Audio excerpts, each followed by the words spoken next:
वाराणसी में सिर्फ 1.5 लाख वोट से प्रधानमंत्री नरेंद्र मोदी जीते कांग्रेस के उम्मीदवार अजय राय से। 2024 का लोकसभा चुनाव क्या फेक था? जीत क्या फर्जी थी? वोट चोर! उस वक्त क्या वोटर जिस बड़ी संख्या में बीजेपी को वोट दे रहे थे उसमें वह वोटर थे ही नहीं जो वास्तव में वोटर हैं, या फिर इससे हटकर कई राज्यों में ठीक वैसा ही खेल हो गया जैसा बेंगलोर सेंट्रल के में विधानसभा की एक सीट महादेवपुरा में हुआ? और यह सवाल वाकई बड़ा है कि जिस तर्ज पर गुजरात में लगातार जीत बीजेपी को मिलती रही है, तो गुजरात मॉडल क्या वाकई चुनावी मॉडल है जिसका जिक्र खुले तौर पर राहुल गांधी अब करने से कतरा नहीं रहे हैं कि दरअसल यह कोई इकोनॉमिक मॉडल नहीं बल्कि यह वोट चोरी का मॉडल है। गुजरात मॉडल आर्थिक मॉडल नहीं है, गुजरात मॉडल वोट चोरी करने का मॉडल है। अगर ये परिस्थितियों के बीच चीजें फंस रही हैं तो क्या गुजरात मॉडल इस देश में तब्दील हो गया और गुजरात मॉडल से निकलकर वाराणसी में भी वही चीज सामने आ गई? जांच उसकी भी हो रही है। बिल्कुल महादेवपुरा मॉडल है क्या ये? तो क्या वाकई इस देश के भीतर सैकड़ों महादेवपुरा है और 2024 का पूरा चुनाव ही क्या इसी तर्ज पर हुआ? महादेवपुरा का डाटा पूरा राहुल गांधी ने रखा है, लेकिन जरा कल्पना कीजिए इस देश की 40 से ज्यादा सीटों पर अगर कई महादेवपुरा निकलकर सामने रख दिया जाए तो क्या होगा? यह एक ऐसी परिस्थिति है जिसमें सिर्फ सवाल फर्जी वोट का नहीं है बल्कि चुनाव आयोग द्वारा तैयार की गई उस वोटर लिस्ट का है जिसमें फर्जी और अमान्य पता होते हैं, जिसमें डुप्लीकेट वोटर रेंगते हुए नजर आते हैं, जिसमें फॉर्म 6 का गलत इस्तेमाल होता है, एक ही एड्रेस पर कई वोटरों की संख्या खुलकर नजर आती है, तस्वीर भी ऐसी होती है जो दिखाई ना दे, यानी अमान्य तस्वीर। यह पूरा डाटा तो महादेवपुरा का निकलकर आया था, लेकिन सवाल अब उसके आगे की तैयारी का है। एक ऐसी तैयारी जो बिहार में वोट चोरी को लेकर चल रही यात्रा के बाद इस देश के सामने राहुल गांधी रखने की तैयारी कर रहे हैं। तैयारी पूरी है, लेकिन एक सवाल हर जहन में होगा इस देश के भीतर, क्या वाकई इस देश के भीतर कई महादेवपुरा हैं? और कई महादेवपुरा के दायरे में तो एक झटके में कहीं वाराणसी की सीट भी तो नहीं आ रही है। वही वाराणसी जहां से पहली बार प्रधानमंत्री चुनाव लड़ने पहुंचे थे तो उन्होंने कहा था मां गंगा ने बुलाया है। इसीलिए प्रधानमंत्री की जीत वहां पर क्या संदेह पैदा करती है या फिर कांग्रेस अब उसकी जांच पड़ताल कर रही है?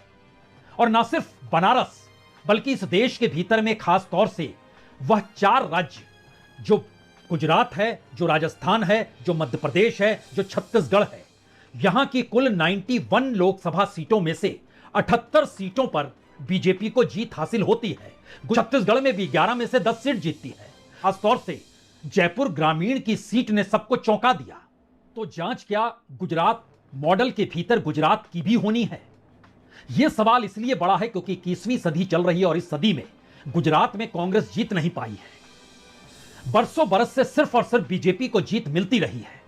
वो विधानसभा चुनाव और लोकसभा में तो कमाल हो गया, हर वक्त सारी सीटों पर बीजेपी जीतती चली गई और इस देश ने मान लिया कि गुजरात मॉडल गजब का है। राजकोट के बाद सवाल सूरत का निकला तो सूरत में भी वह तमाम सीटों पर जीत हासिल कर लेती है।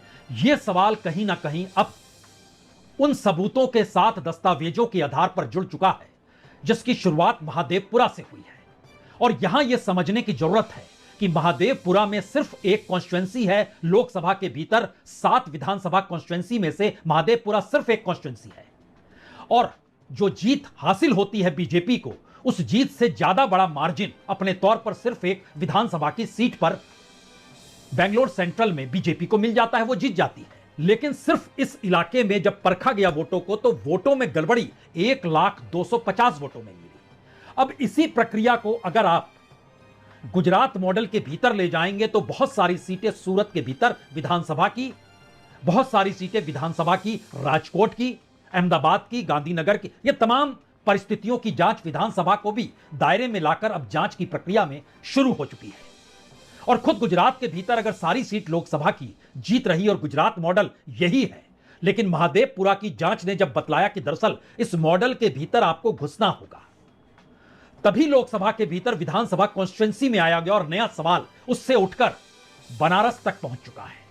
वाराणसी में सिर्फ 1.5 लाख वोट से प्रधानमंत्री नरेंद्र मोदी जीते कांग्रेस के उम्मीदवार अजय राय से। अजय राय को वोट मिले थे 4,60,457 और नरेंद्र मोदी बीजेपी के उम्मीदवार थे 6,12,970 वोट मिले, जो पिछली बार की तुलना में यानी 2019 में जो चुनाव हुआ था उससे तकरीबन 1.5 लाख वोटरों की तादाद बढ़ गई इन 5 वर्षों में। सही है, लेकिन अगला सवाल सही इसलिए नहीं है क्योंकि जो वाराणसी के भीतर अलग अलग विधानसभा की जो 5 कॉन्स्टिट्यूंसियां हैं उसमें रोहनिया है, वाराणसी नॉर्थ है, वाराणसी साउथ है, वाराणसी कैंटोनमेंट है और सेवापुरी है। और जो जांच की प्रक्रिया है वो बता रही है कि दरअसल 2 ही कॉन्स्टिट्यूंसी ऐसी है जहां पर प्रधानमंत्री मोदी लीड करते हैं, बाकी जगहों पर स्थिति नाजुक हो जाती है। अगर ऐसी परिस्थिति में अगर उस जगह पे जहां पे लीड कर रहे हैं वहां पर अगर एक ही एड्रेस पर कितने हैं, क्योंकि इलेक्शन कमीशन तक कहने से नहीं चूक रहा है कि अगर एड्रेस में पता नंबर 0 लगा है तो वह भी चल जाएगा, तो 0 का मतलब यह होता है कि कोई घर ही नहीं है। और महादेवपुरा के पूरे मॉडल ने बतला दिया कि इस तरीके के फर्जी और अमान्य पता के दायरे में 1-2 हजार नहीं 40,000 वोटर रहे। यही हालत डुप्लीकेट वोटर की थी, लगभग 11,000 से ज्यादा एक ही एड्रेस पर रहने वाले जो लोग थे सैकड़ों की तादाद में, उस सबको जोड़ा गया था वो 10,000 पार थे। 10 और जो फॉर्म 6 का गलत प्रयोग होता है, जो पहली बार वोटर बनता है, उसके दायरे में 33,692 वोटर महादेवपुरा में गलत हुए। ये सारे सवाल एक झटके में वाराणसी से लेकर गुजरात, राजस्थान, मध्य प्रदेश, छत्तीसगढ़ और उत्तर प्रदेश के वाराणसी तक पहुंच चुके हैं और इसके दायरे में अब बिहार और महाराष्ट्र भी है। यानी एक लंबी प्रक्रिया के तहत इस देश में 1-2 नहीं 40 से ज्यादा महादेवपुरा हैं क्या? यह सवाल इसलिए बड़ा हो चला है क्योंकि महादेवपुरा की जांच जो निकलकर इलेक्शन कमीशन के डॉक्यूमेंट्स के साथ ही सामने आई, उस पर कोई प्रतिक्रिया इलेक्शन कमीशन ने नहीं दी कि वो अपने डॉक्यूमेंट्स को देखेगा या नहीं देखेगा। और उस दौर को अगर याद कीजिएगा तो बीजेपी ने भी अपने तौर पर सिवाय इसके कि आप एक संवैधानिक संस्था पे अटैक करते हैं, इससे अलावे कोई बड़ी प्रतिक्रिया इस रूप में नहीं दी कि जो डॉक्यूमेंट हैं उसको आप मानते हैं या नहीं मानते हैं। तो क्या वाकई इस देश के भीतर सैकड़ों महादेवपुरा है और 2024 का पूरा चुनाव ही क्या इसी तर्ज पर हुआ? ऐसी तस्वीरें बतलाती हैं कि लोगों के भीतर मौजूदा वक्त में मौजूदा राजनीतिक सत्ता को लेकर, चुनाव को लेकर, अपने वोट को लेकर और इन सब से जुड़े हुए वो सारे मुद्दे जिसे वह बरसों बरस से उठा रहे हैं और बरसों बरस से मौजूदा राजनीतिक सत्ता वादा कर रही है, ये भी कर देंगे, वो भी कर देंगे, आय भी दुगनी हो जाएगी, कोई बेरोजगार भी नहीं बचेगा।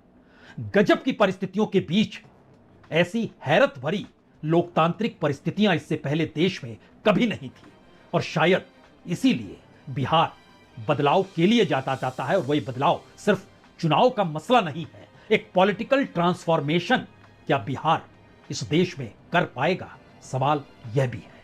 बहुत बहुत शुक्रिया, बहुत बहुत शुक्रिया।